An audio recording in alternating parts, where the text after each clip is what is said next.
Right now, I would like to bring to you a message directly from God. It's not like those that you are hearing so much about and get so much play on the internet, on YouTube. This is a message to you directly from God, but it's a message to the entire body of Christ because it comes directly from the lips of Jesus. It comes straight off of the pen of the apostles. It has to do with the upcoming election and all of the concerns that lots and lots of Christians have been expressing to me and expressing on social media and the like. Worry and concern, concerns about the direction that our country's going to take, concerns about things like freedom of speech and freedom of religious expression. And to everyone, I'd simply want to remind you of the words of Jesus. In fact, practically the parting words of Jesus, because these words are given at the Last Supper.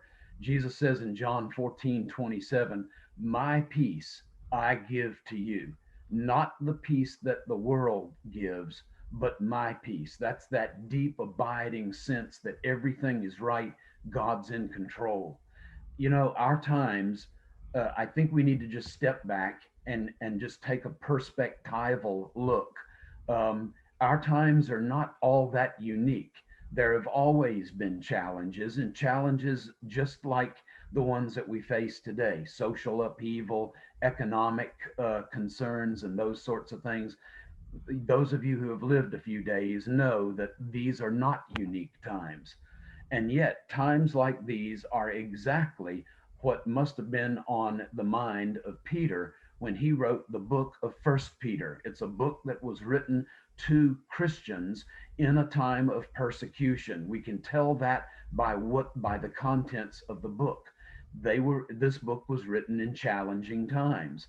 It was written at a time of persecution of the early church. And yet, despite these trying times, he encouraged God's people with the same promise that he heard Jesus give to him and to the rest of the 12 disciples.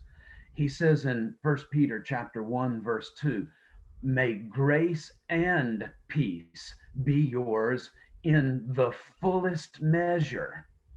He goes on in the very next verse in chapter 1 verse 3.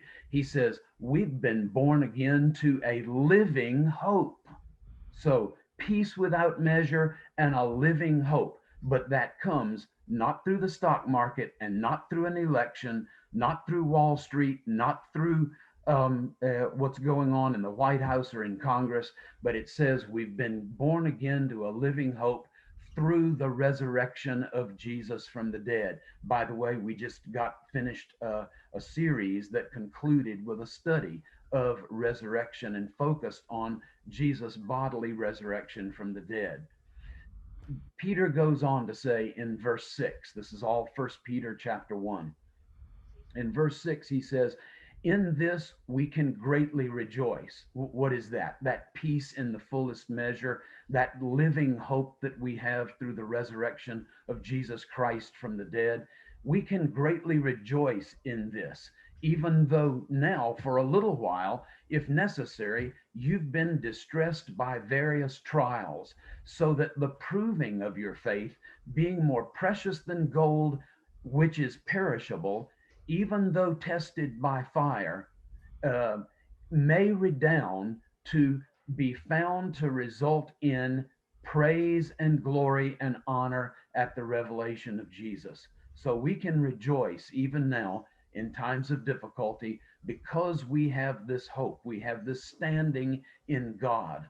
So, regardless of who wins on Tuesday, I just want to remind you that God is still the King of Kings and the Lord of Lords. What that means is that he is sovereign over those who acknowledge his reality and live by his principles and love Jesus with all their heart, or those who are wicked, those who are rebellious, those who are disobedient, those who don't follow God at all. He is still king of all the kings of the world. He's still Lord. He exercises his lordship even over all of the lords of the earth, whether they recognize his lordship or not. Still in control, still the orchestrator of human history. And just let it be known, he is going to have his way when it's all said and done because he is Lord of all. So, yes, pray. And yes, advocate for your candidate, even challenge and debate.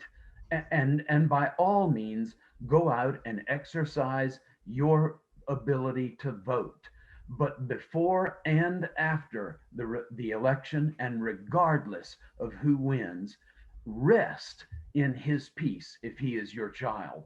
Rest knowing that he is in full control of you. He's in full control of this situation. He's in full control of the election. He's in full control of this country. And he is in full control of the direction of human history.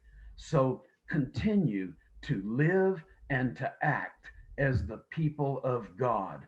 Live in peace. Live in the assurance that he is in control. Live knowing that, back to First Peter chapter 1, in verse 5, we are protected by his power. God bless you as we study the word together again today in another session.